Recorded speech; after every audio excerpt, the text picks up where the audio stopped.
अंधकार से घिरी लंका की भूमि पर एक ऐसा योद्धा था जिसे पराजित करना केवल असंभव ही नहीं बल्कि अकल्पनीय भी था।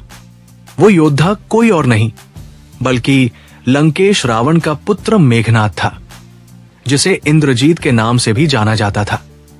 उसकी शक्ति का अंदाजा इसी बात से लगाया जा सकता था कि उसने स्वयं देवराज इंद्र को युद्ध में परास्त कर बंदी बना लिया था। रणभूमि में जब भी वो उतरता, देवता तक भयभीत हो उठते। उसकी मायावी शक्तियां, उसका तप और उसकी दिव्य सिद्धियां उसे अजेय बनाती थी। लेकिन क्या वो वास्तव में अमर था? क्या उसे हराने का कोई उपाय नहीं था? जब श्रीराम की सेना लंका विजय के लिए आगे बढ़ रही थी, तब मेघनाथ ने अपनी मायावी शक्तियों का प्रयोग कर एक के बाद एक बड़े पराक्रमी योद्धाओं को पराजित कर दिया। उसके ब्रह्मास्त्र, नागपाश और अन्य दिव्य अस्त्रों के आगे स्वयं श्रीराम और लक्ष्मण तक संकट में पड़ गए थे। यही नहीं, उसने माता सीता के समक्ष भी भयंकर छल का सहारा लिया और उन्हें यह दिखाने का प्रयास किया कि श्रीराम अब जीवित नहीं है। युद्ध के दौरान जब श्रीराम की सेना पर संकट के बादल गहराने लगे, तब विभीषण ने एक ऐसा रहस्य उजागर किया जिसने युद्ध की दिशा ही बदल दी। विभीषण ने बताया कि मेघनाथ ने 14 महायज्ञ किए थे, जिनके फलस्वरूप उसे यह वरदान मिला था कि उसकी मृत्यु केवल उसी योद्धा के हाथों संभव थी जिसने लगातार 14 वर्षों तक नींद न ली हो। यह सुनकर सभी अचंभित रह गए, क्योंकि ऐसा कोई भी योद्धा इस धरती पर नहीं था। लेकिन तभी सभी की नजरें लक्ष्मण पर गई। लक्ष्मण ही वो योद्धा थे जिन्होंने अपने भाई श्रीराम और माता सीता की सेवा में 14 वर्षों तक एक क्षण के लिए भी विश्राम नहीं किया। जब श्रीराम को वनवास हुआ, तब लक्ष्मण ने संकल्प लिया कि वे अपने भाई की सेवा में किसी भी प्रकार की शारीरिक या मानसिक दुर्बलता को स्थान नहीं देंगे।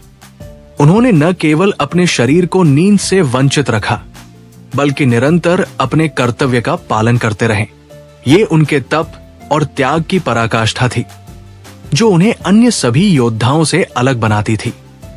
अब यह स्पष्ट हो गया कि यदि कोई मेघनाद का वध कर सकता था, तो वो केवल लक्ष्मण थे। फिर वो क्षण भी आया जब दोनों महायोद्धा, एक और लंका का महान योद्धा इंद्रजीत, जो अपनी मायावी शक्तियों से देवताओं को भी हरा चुका था, और दूसरी ओर अयोध्या के राजकुमार लक्ष्मण, जो अपने तप और निष्ठा के कारण अपराजय हो चुके थे, रणभूमि में आमने सामने आ गए। युद्ध आरंभ होते ही मेघनाथ ने अपनी मायावी शक्तियों का प्रयोग करना शुरू कर दिया। उसने अदृश्य होकर आक्रमण किया, अनेक प्रकार के दिव्यास्त्रों का संधान किया और अपनी पूरी शक्ति झोंक दी। लक्ष्मण ने भी अपनी अपार शक्ति और युद्ध कौशल का परिचय देते हुए उसके प्रत्येक वार को विफल कर दिया। दोनों ओर से दिव्यास्त्रों की वर्षा होने लगी। युद्ध भूमि जल उठी, आकाश गूंज उठा और देवगण साक्षी बने इस महायुद्ध के, जिसमें एक ओर राक्षसों का सबसे शक्तिशाली योद्धा था और दूसरी ओर भगवान श्रीराम का सेवक, जिसने अपने कर्तव्य के लिए हर सीमा को पार कर दिया था। युद्ध अत्यंत भीषण हो चला था। मेघनाथ अपनी समस्त शक्ति का प्रयोग कर चुका था, लेकिन लक्ष्मण अडिग थे।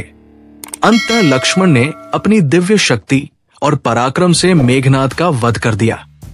यह केवल एक युद्ध की विजय नहीं थी, बल्कि ये एक धर्म युद्ध था, जिसमें सत्य ने असत्य पर, त्याग ने अहंकार पर और तप ने अधर्म पर विजय प्राप्त की थी। जब मेघनाथ भूमि पर गिरा, तो लंका की धरती कांप उठी। उसके अंत के साथ ही रावण की शक्ति का सबसे बड़ा स्तंभ गिर चुका था। यह केवल राम की सेना की जीत नहीं थी, बल्कि ये धर्म की विजय थी। ये त्याग और निष्ठा की विजय थी। लक्ष्मण का ये पराक्रम इतिहास के पन्नों में अमर हो गया और ये सिद्ध हो गया कि सच्ची भक्ति, त्याग और कर्तव्यपरायणता किसी भी शक्ति को पराजित कर सकती है।